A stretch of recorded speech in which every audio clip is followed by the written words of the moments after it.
할렐루야. 주님의 이름으로 문안드립니다. 다 함께 사도신경으로 신앙 고백하심으로써 토요일 새벽 예배를 시작하겠습니다. 나는 전능하신 아버지 하나님 천지의 창조주를 믿습니다. 나는 그의 유일하신 아들 우리 주 예수 그리스도를 믿습니다. 그는 성령으로 잉태되어 동정녀 마리아에게서 나시고 본디오 빌라도에게 고난을 받아 십자가에 못 박혀 죽으시고 장사된 지 사흘 만에 죽은 자 가운데서 다시 살아나셨으며 하늘에 오르시어 전능하신 아버지 하나님 우편에 앉아 계시다가 거기로부터 살아있는 자와 죽은 자를 심판하러 오십니다. 나는 성령을 믿으며 거룩한 공교회와 성도의 교제와 죄를 용서받는 것과 몸의 부활과 영생을 믿습니다. 아멘. 하나님, 우리로 하여금 하나님을 예배케 하시고 찬양케 하심을 감사드립니다. 예배 자리로 우리를 불러주신 하나님, 온 마음을 다해 하나님을 경배하게 하시고 우리의 시선과 우리의 마음이 오직 하나님께만 고정되는 이 시간 되도록 인도해 주시옵소서. 예수님의 이름으로 기도합니다. 아멘. 찬송가 491장 찬양하시겠습니다.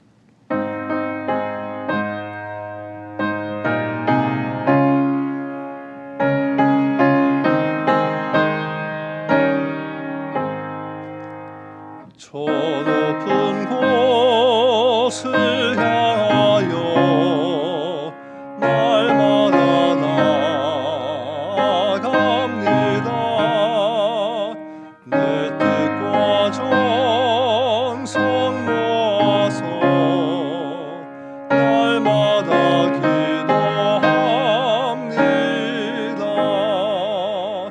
내 주여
그곳은 빛과 사랑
할렐루야, 반갑습니다. 지금 좀 기술적인 문제가 있어서 양해를 부탁드립니다.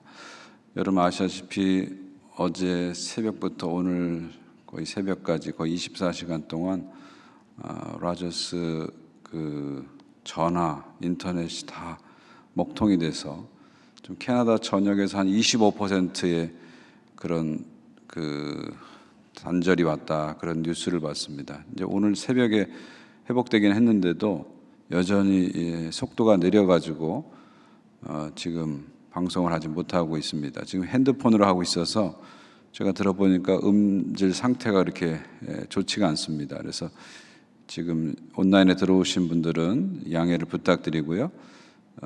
추후에 다시 촬영한 것을 저희들이 인터넷 사정이 좋아졌을 때 다시 올려드리도록 그렇게 하겠습니다. 어제도 우리 성경학 캠프 하는데 우리 교회가 라저스 인터넷인데 엄청나게 애를 먹었습니다. 그래서 핸드폰을 가지고 하면서 겨우겨우 이제 마치게 됐습니다. 저는 집도 라저스고 이 교회도 라저스인데 한 1년 전에 한번 이런 적이 왔잖아요. 그래서 비즈니스 하시는 분들이 엄청나게 어려움을 겪었는데 지금 1년 만에 라저스가 또 한 번 이런 일이 생겼어요. 제가 라저스를 자꾸 얘기하는 건 한번 좀 이 방송을 통해서 경고를 주고 싶어서 어떻게 이렇게 1년 만에 2번씩이나 전 국민을 힘들게 하는지 모르겠습니다. 복귀가 됐는데도 지금 전체적으로 속도가 너무 느려서 방송할 상황이 안 돼서 지금 핸드폰으로 하고 있으니까요. 지금 온라인으로 들어오신 분들이 지금 한 25명 정도 되시는데 양해를 부탁드리고요. 좀 듣기 불편하시더라도 양해를 부탁드리고요. 나중에 다시 저희가 인터넷이 정상화됐을 때 올려드리면 그때 한번 다시 보시면 좋겠습니다. 예, 가뜩이나 지금 여러 가지 상황들이 힘든데 이런 것까지 힘들게 해서 참 힘든 그런 상황입니다. 예, 오늘 다시 한번 하나님 앞에 나가서 우리가 기도하면서 하나님께 올려드렸으면 좋겠습니다. 오늘 우리 함께 나눌 하나님 말씀은 시편 146편입니다. 146편 1절부터 마지막 10절까지 보도록 하겠습니다. 시편 146편 1절부터 10절까지입니다. 제가 하나님 말씀을 봉독하겠습니다. 할렐루야, 내 영혼아 여호와를 찬양하라. 나의 생전의 여호와를 찬양하며 나의 평생에 내 하나님을 찬송하리로다. 귀인들을 의지하지 말며 도울 힘이 없는 인생도 의지하지 말지니 그 호흡이 끊어지면 흙으로 돌아가서 그날에 그의 생각이 소멸하리로다. 야곱의 하나님을 자기 도움으로 삼으며 여호와 자기 하나님에게 자기 소망을 두는 자는 복이 있도다. 여호와는 천지와 바다와 그 중에 만물을 지으시며 영원히 진실함을 지키시며 억눌린 사람들을 위해 정의로 심판하시며 줄인 자들에게 먹을 것을 주시는 이시로다. 여호와께서는 갇힌 자들에게 자유를 주시는도다. 여호와께서 맹인들의 눈을 여시며 여호와께서 비굴한 자들을 일으키시며 여호와께서 의인들을 사랑하시며 여호와께서 나그네들을 보호하시며 고아와 과부를 붙드시고 악인들의 길을 굽게 하시는도다. 시온아, 여호와는 영원히 다스리시고 내 하나님은 대대로 통치하시리로다. 할렐루야. 우리 각자 다시 한번 읽으시면서 묵상의 시간을 가지도록 하겠습니다.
하나님 말씀 전하겠습니다.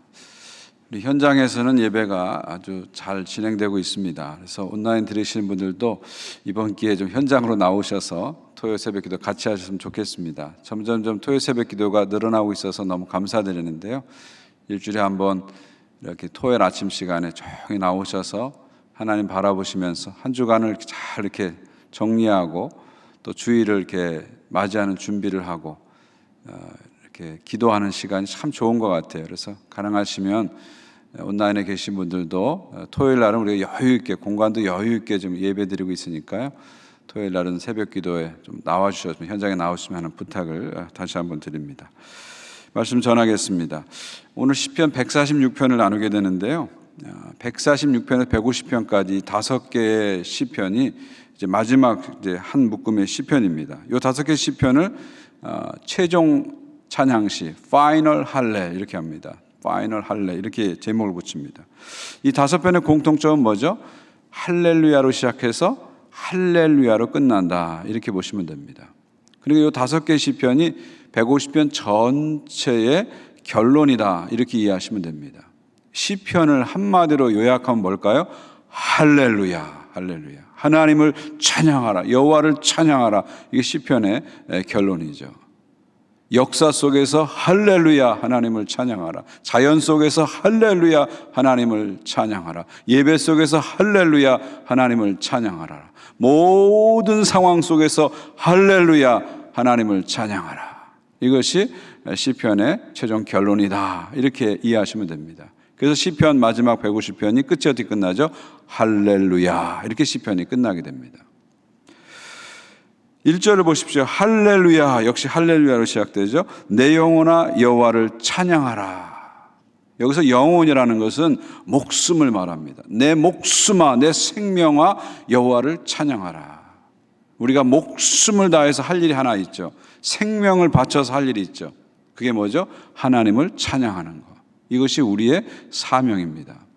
우리 장로교인들이 세례받을 때 제일 먼저 하는 문답이 뭐죠? 장로교 소유리 문답 1장 1절이 뭡니까? 사람이 제일 되는 목적이 무엇이뇨? 답이 뭐죠? 하나님을 영원토록 즐거워하며 영원토록 영광을 돌리는 것이다. 그러니까 우리의 제일 되는 목적, 인간의 제일 되는 목적은 뭐예요? 하나님을 찬양하는 것. 할렐루야. 이것이 우리의 최고의 목적이다. 우리의 인생의 목적은 우리에게 있지 않고 하나님에게 있다. 삶의 목적이 우리에게 있지 않고 하나님에게 있다. 이것이 우리에게 아주 중요한 생각입니다. 2절 보십시오. 나의 생전의 여호와를 찬양하며 나의 평생의 내 하나님을 찬송하리로다. 한두 번만 찬양하는 것이 아니라 예배 때만 찬양하는 것이 아니라 나의 생전에 나의 평생에 일생 동안 우리가 할 일은 할렐루야 하나님을 찬양하는 것이다. 그럼 왜 하나님을 찬양해야 될까요? 그러면서 그 다음에 하는 얘기는 뭐죠? 사람을 의지해봤자 소용없어. 하나님을 의지해야 돼. 그래서 하나님을 의지하는 사람은 결국 할렐루야 하게 되는 거예요. 사람을 의지하지 말고 하나님을 의지하라. 사람을 의지하는 것은 어리석은 일이고 하나님을 의지하는 것이 지혜로운 것이다. 이 얘기를 지금 하고 있습니다. 우리 인생길 가운데 항상 우리는 두 갈래 길을 만납니다.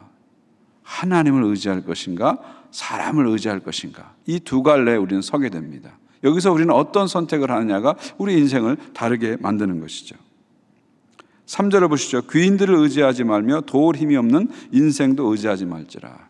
여기 귀인들은 권력을 가진 사람, 높은 자리에 있는 사람이죠. 이 사람들을 의지하지 말라는 거예요. 왜요? 이 사람들은 도울 힘은 있지만 도울 마음이 없습니다. 선거 때는 당신들의 종이 되겠습니다. 당신들에게 힘이 되어드리겠습니다. 당신 편이 되어드리겠습니다. 하지만 선거가 끝나고 나면 자신들의 이익을 위해서 그들은 가게 되는 것이죠. 번번이 우리는 이걸 겪잖아요. 그래서 절대 권력은 절대 부패한다. 이런 말이 나오는 거 아닙니까? 도울 힘이 없는 인생도 의지하지 말라. 4절 그의 호흡이 끊어지면 흙으로 돌아가느니 그날에 그의 생각이 소멸하리로다. 도울 힘이 없는 인생, 낮은 자들을 말하죠. 의지하지 말라는 겁니다. 그러니까 귀인들은 도울 힘은 있는데 도울 마음이 없는 것이고요. 도울 힘이 없는 인생들은 도울 마음은 있는데 도울 힘이 없어요. 결론적으로 높은 자든 낮은 자든 사람 의지하지 말라 그런 얘기예요. 사람 의지하지 말라 그런 얘기입니다. 그럼 누구를 의지해야 됩니까?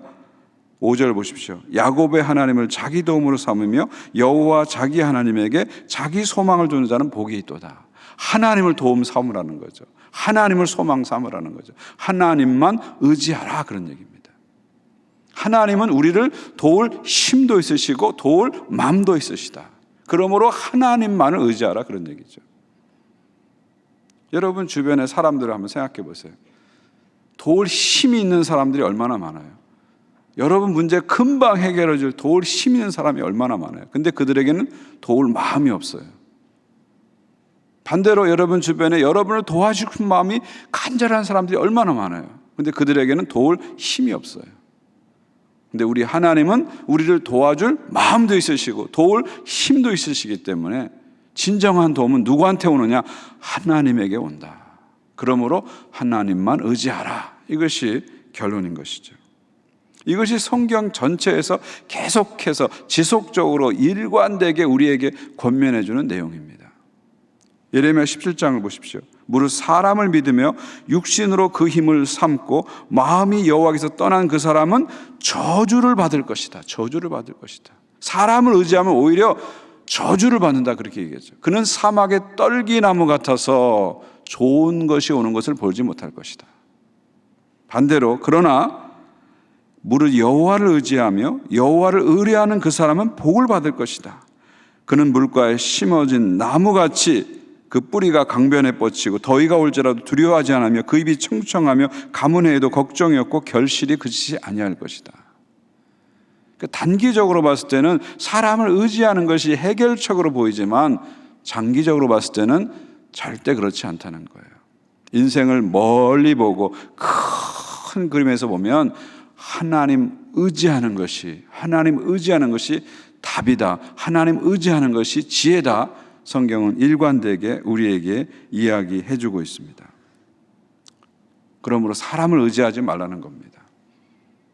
여러분 사람은 의지할 대상이 아니라 사랑할 대상이라는 걸 항상 기억하십시오.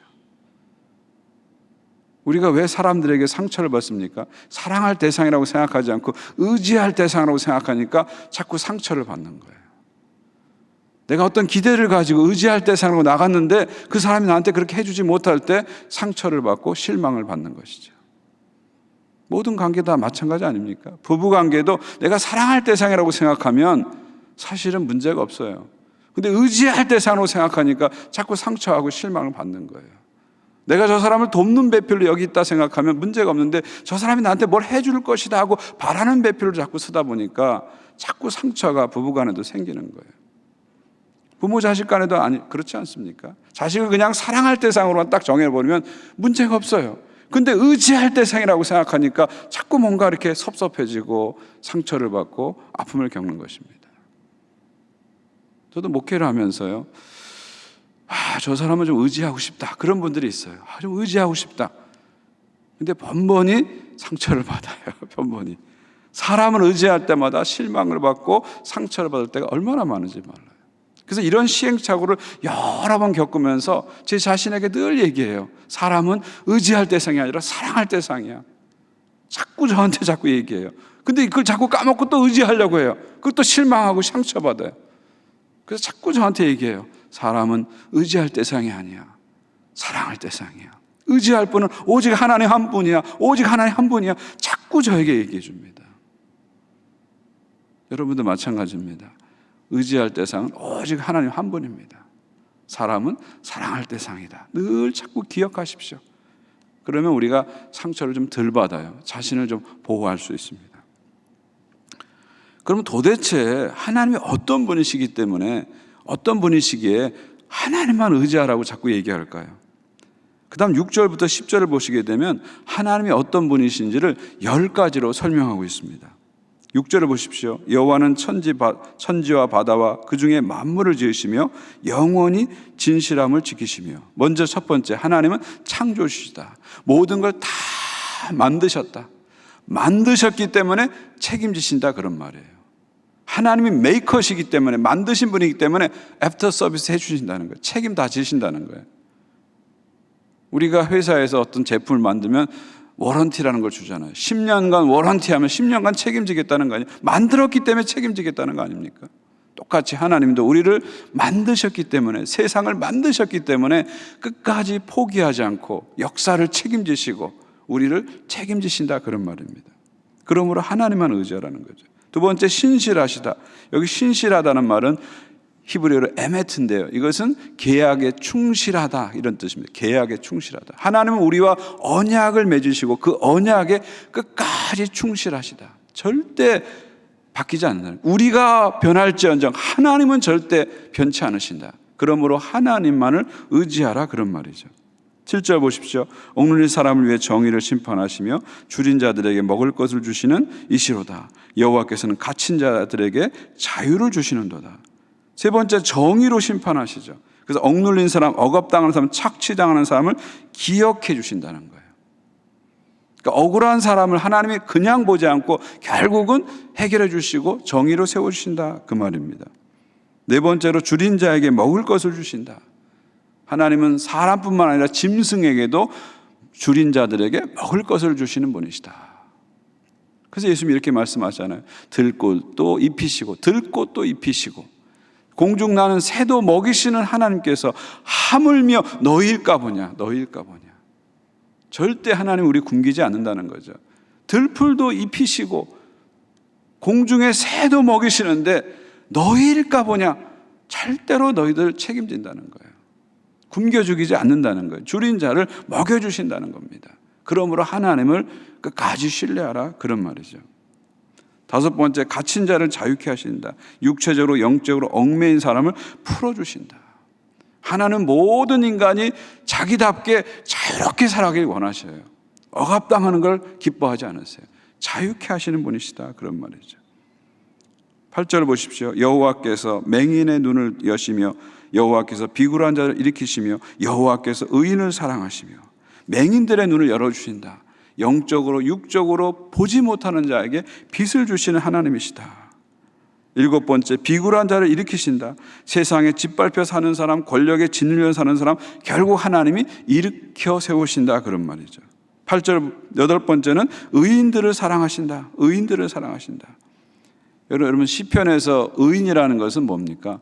하나님을 의지하는 사람이 의인입니다. 하나님을 의지하는 사람이 의인입니다. 그럼 악인은 뭐예요? 하나님을 의지하지 않는 사람이 악인입니다.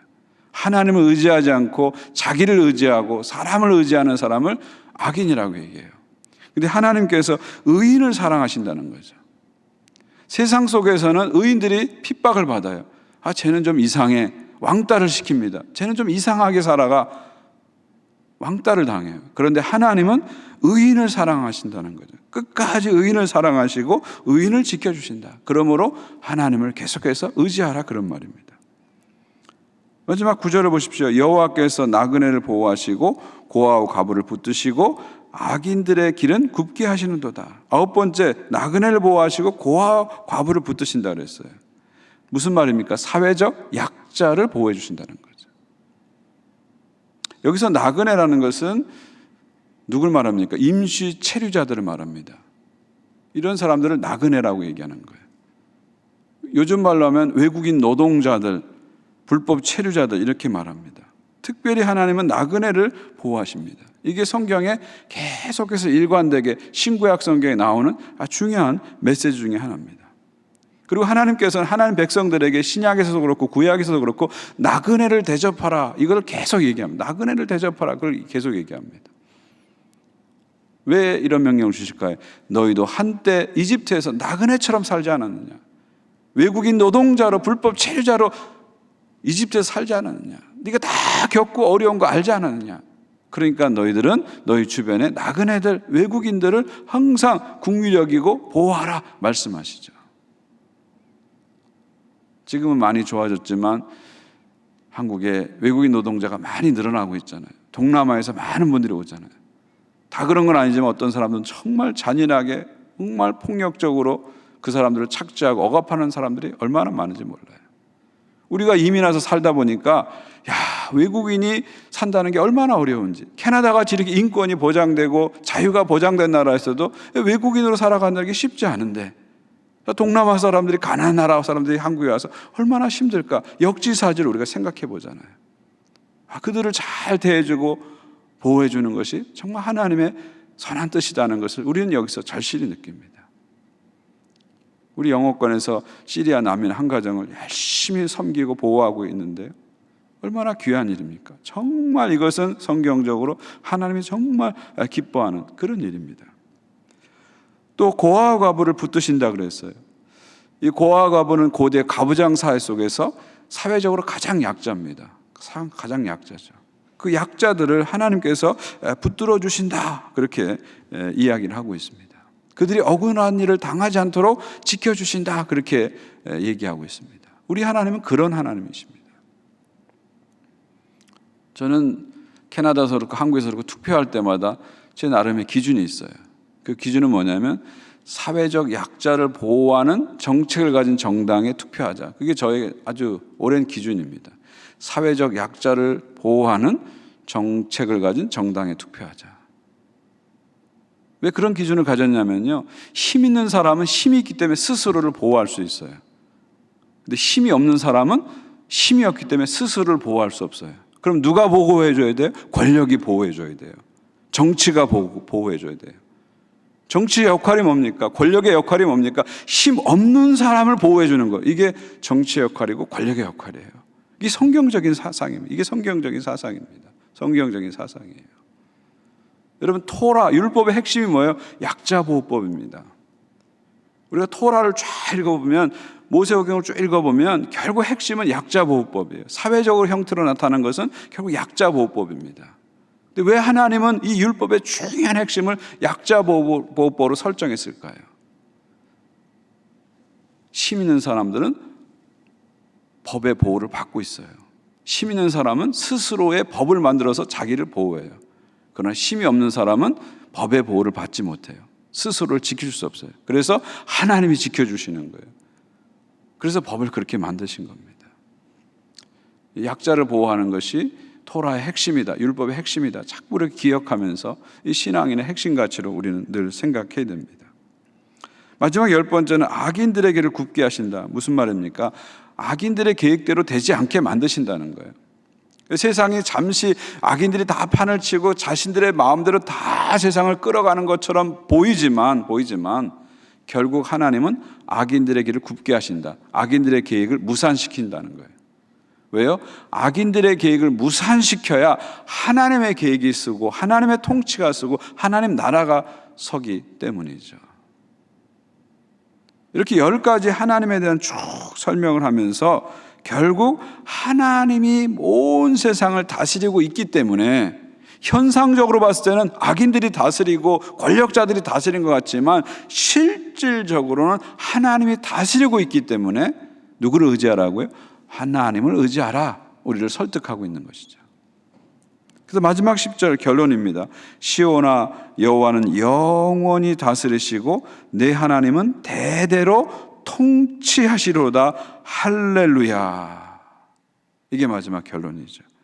하나님은 영원한 통치자시고 대대로 다스리신다. 이게 마지막 결론이에요. 하나님이 대대로 다스리신다, 영원히 다스린다. 이것은 악인들에게는 엄청난 경고입니다. 너 까불지 마. 지금은 네가 힘 있다고 네 마음대로 되는 것처럼 설치고 다니지만 너 까불지 마. 내가 다스리고 있어. 경고를 주는 거예요. 그리고 의인들에게는 위로를 주는 겁니다. 지금 네가 억울하고 지금 네가 힘들고 어렵지만 낙심하지 마. 결국 역사는 내가 승리할 거야. 역사는 내가 붙잡고 있어. 힘을 내. 포기하지 마. 타협하지 마. 끝까지 나를 붙잡고 나가. 위로의 메시지를 주는 거죠. 여러분, 요한계시록이 믿지 않는 사람들에게는 무시무시한 책이잖아요. 심판의 책이잖아요. 그러나 믿는 자들에게는 위로의 책입니다. 결국 하나님이 예수 그리스도의 재림을 통해서 역사를 승리하실 것이다. 어린 양이 이길 것이다. 세상은 짐승이라고 상징되는 권력자들이 다스리는 것 같지만 결국 연약한 어린 양, 십자가에서 죽으시고 부활하신 연약한 어린 양, 죽임당하신 어린 양이 그 포악하고 거대한 짐승을 이길 것이다. 이게 요한계시록의 핵심이에요. 요한계시록 어려운 책 아닙니다. 로마 제국 치하에서 사도 요한 시대에 도미티안 황제 시대에 짐승으로 상징되는 로마 제국이 어린 양 같은 기독교인들을 핍박하고, 그래서 그들이 카타콤에 숨을 수밖에 없었고 그 콜로세움에서 찢겨 죽이는 그런 고통을 당하는 그런 상황 속에서 하나님은 사도 요한을 통해서 메시지를 주는 거죠. 짐승이 아무리 판을 쳐도 승리는 어린 양에게 있도다. 구원은 어린 양에게 있도다. 어린 양이 짐승을 이기고 영원히 승리할 것이다. 그래서 짐승들에게는 경고를 때리시고 어린 양을 따르는, 어린 양의 이마에 어린 양의 표를 산 사람들, 이마에 짐승의 표 666을 한 사람들이 아니라 이마에 어린 양의 표를 한 사람들은 결국 이길 것이다. 이게 요한계시록의 전체 메시지예요. 666 이상하게 해석하는데 그렇지 않습니다. 그러므로 짐승의 표 받지 말고 어린 양의 표를 받고 어린 양 예수를 쫓아 끝까지 승리하라. 이것이 요한계시록의 메시지죠. 어쩌면 이것이 성경 전체의 결론이고 성경 전체의 메시지다, 이렇게 볼 수 있죠. 하나님이 대대로 통치하심으로 하나님만을 계속해서 의지하라. 우리 힐송 노래 중에 You are in control, You are in charge 이런 가사가 있잖아요. 이 얘기를 지금 하고 있는 거예요. You are in control. 하나님이 지금 컨트롤하고 계시다는 거예요. 그렇지 않은 것처럼 보이죠? 그렇지 않습니다. You are in control. 하나님이 컨트롤하고 있습니다. God is in charge. 하나님이 in charge하고 계시는 거예요. 역사도 하나님이 in control, in charge하고 있습니다. 여러분 한 분의 한 분의 삶도 하나님이 in control하고 계시고 in charge하고 있어요. 이걸 믿으시기 바랍니다. 이게 성경이 우리에게 계속 주시는 메시지예요. 하나님이 in control하고 있다. 하나님이 in charge하고 있다. 그러므로 누구를 의지해야 됩니까? 사람을 의지하지 말고 하나님을 의지하라. 그리고 하나님을 의지하는 사람은 어떤 상황 속에서 마지막 결론은 뭐예요? 할렐루야로 끝나게 되는 거죠. 그래서 146편의 마지막 절, 마지막 단어가 뭐예요? 할렐루야. 억울해도 할렐루야. 고난을 받아도 할렐루야. 짓밟혀도 할렐루야. 왜요? 하나님이 영원히 승리할 것을 믿기 때문이죠. 오늘 146편처럼 오늘 우리가 할렐루야로 하루를 시작했는데 오늘 하루가 할렐루야로 끝났으면 좋겠습니다. 우리 인생이 그랬으면 좋겠어요. 우리 할렐루야로 시작했잖아요. 끝도 할렐루야로. 여러분 나이가 들수록 제일 시달리는 감정이 뭐예요? 섭섭함입니다. 섭섭함. 나이가 들수록 자꾸 섭섭한 마음이 들어요. 부부끼리도 자꾸 섭섭한 마음이 들 때가 많아요. 자식들에게 또 섭섭한 마음이 들 때가 많아요. 사회에 대해서, 공동체에 대해서 이 섭섭한 마음이 들 때가 많아요. 이 섭섭함이 어디서 올까요? 결국 사람을 의지하는 데서 오는 거예요. 근데 이 섭섭함이 나의 삶을 자꾸 침체시켜요. 나로 살지 못하게 하고 자꾸 기웃거리게 만들고 자꾸 뭔가를 의존하게 만들면서 내 삶을 침체시킵니다. 그러므로 우리가 나이가 들수록 사람을 의지하지 말고 하나님을 의지하시기 바랍니다. 하나님을 의지하십시오. 하나님을 의지할 때 섭섭함도 날려보내고 원망도 날려보내고 분노도 날려보내고 정말 내 인생을 나로서 당당하게 멋지게 살아갈 수 있는 것이죠. 오늘 시편의 마지막 할렐루야 기억하시면서 오늘 내가 어떤 상황을 만나도 할렐루야, 할렐루야. 어떤 일이 나에게 벌어져도 나는 주님이 나와 함께함을 믿기 때문에, 주님이 나의 삶을 인차지하는 걸 믿기 때문에 할렐루야로 응답할 것이다. 그리고 내 인생 전체를 나는 할렐루야로 마감할 것이다. 그런 고백을 가지고 함께 나가시는 여러분 되시기 바라고요. 오늘 하루가 그런 할렐루야의 하루가 되시기를 주님의 이름으로 축원드립니다. 기도하겠습니다. 우리 한번 이 아침에 기도했으면 좋겠습니다. 할렐루야 이 한 단어 붙잡고 한번 기도했으면 좋겠습니다. 하나님, 제 마음에 할렐루야가 항상 넘쳐야 되는데 자꾸 이렇게 섭섭함이 올라오고 때로는 분노가 올라오고 원망이 올라오고 그럴 때가 많습니다. 하나님이 나와 함께 하시고 나를 다스리시고 나를 주장하시고 나의 삶을 인차지하고 계시는데 자꾸 그것을 잊어버리고 할렐루야를 잃어버릴 때가 많습니다. 주님, 다시 저의 마음속에 할렐루야를 회복해 주시옵소서. 항상 하나님 앞에서 할렐루야로 살게 해 주시옵소서. 할렐루야로 하루를 시작하고 할렐루야로 하루를 끝내는 그런 삶을 살게 해 주십시오. 우리 한번 같이 기도하기를 원합니다. 기도하겠습니다. 하나님 아버지, 감사합니다. 오늘도 주의 백성들이 주의 전에 나와서 함께 기도의 자리에 동참하고 있습니다. 주의 말씀을 주셨사오니 그 말씀을 통해서 우리의 삶이 다시 할렐루야로 봉헌되어지게 하여 주시옵소서. 할렐루야, 할렐루야. 주의 말씀을 깊이 새겨주시고 내 마음속에, 내 삶 속에 할렐루야가 넘치는 그런 삶이 될 수 있도록 도와주시옵소서.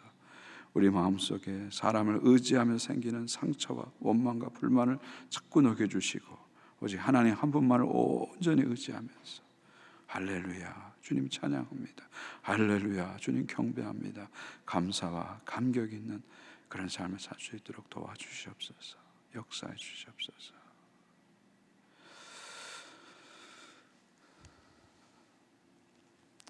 하나님, 오늘 아침에 146편을 통해서 우리를 권면해 주셔서 감사드립니다. 사람을 의지하지 말고 하나님을 자기 도움으로 삼고 하나님만 의지하는 강력한 말씀을 주셔서 감사합니다. 우리의 평생 살아가는 동안 계속해서 이 말씀을 기억하면서 순간순간 상황 속에서 하나님만을 온전히 의지하는 저희들 되게 도와주시옵소서. 특별히 기도하옵기는 우리 삶에 다시 할렐루야가 회복되게 도와주시옵소서. 삶이 어렵고 힘들다고 원망하고 섭섭해하고 좌절하지 않게 도와주시고 그럼에도 불구하고 나와 함께 하시고 내 삶을 인차지하고 계시는 인컨트롤하고 계시는 하나님을 항상 바라보면서 할렐루야를 다시 회복하게 도와주시옵소서. 이 시간 함께 기도하는 주의 백성들에게 주의 영을 가득 부으셔서 다시 할렐루야로 우리의 삶에 응답하면서 할렐루야로 결론을 내리면서 할렐루야로 주님께 나가는 저희들 되게 도와주시옵소서. 또 우리 교회가 할렐루야가 충만한 공동체가 되길 원합니다. 모여서 예배할 때마다 영혼을 다해서 마음을 다해서 목숨을 다해서 할렐루야로 하나님께 예배드리게 하여 주시옵소서. 또 우리 자녀들을 축복합니다. 자녀들의 마음속에 하나님을 온전히 의지하는 마음 심어주시옵시고 하나님을 찬양하고 높이는 것이 삶의 목적이라는 것을 다시 심어주시고 삶이 하나님 중심으로 다시 정렬되고 정돈될 수 있도록 은혜를 베풀어 주시옵소서. 우리 성도들 가운데 어려운 가운데 있는 성도들을 기억하며 기도합니다. 수술 후에 회복적인 주의 딸을 기억해 주시고 또 노안으로 병원에 입원해 하고 계시는 우리 시니어들을 기억해 주시고 하나님이 친히 찾아가셔서 붙잡아 주시고 함께하여 주시옵소서. 어려운 상황 속에서 할렐루야로 주님께 응답하면서 승리하는 주의 백성들 되게 하여 주시옵소서. 우리 청년터가 어제부터 오늘까지 내일까지 수련회를 가지고 있습니다. 그 자리에 주님이 함께 하셔서 뜨거운 성령의 역사가 그 공동체 안에 우리 청년들 한 사람 한 사람 안에 나타나게 하여 주시옵소서. 코로나 상황이 어려워지고 있습니다. 하나님 기억하여 주시옵소서. 이 어려움에서 우리를 지켜 주시옵시고 속히 이 모든 과정이 지나갈 수 있도록 주여 우리에게 자비를 베풀어 주시옵소서. 은혜를 베풀어 주시옵소서. 이제 성도들이 기도의 자리로 나갑니다. 기도할 때 주의 영이 함께 하셔서 하나님을 온전히 의지하면서 하나님과 깊은 교제를 나누게 하시고 하나님 주시는 소망과 위로와 확신을 가지고 이 자리를 떠날 수 있도록 기도 가운데 우리 하나님께서 도우시고 함께하여 주시옵소서. 예수 그리스도 존귀하신 이름으로 기도드리옵나이다. 아멘. 우리 함께 주기도문 드립니다. 하늘에 계신 우리 아버지, 아버지의 이름을 거룩하게 하시며 아버지의 나라가 오게 하시며 아버지의 뜻이 하늘에서 같이 땅에서 이루어지게 하소서. 오늘 우리에게 일용할 양식을 주시고 우리가 우리에게 잘못한 사람을 용서해 준 것 같이 우리의 죄를 용서해 주시고 우리를 시험에 빠지지 않게 하시고 악에서 구하옵소서. 나라와 권능과 영광이 영원히 아버지의 것입니다. 아멘.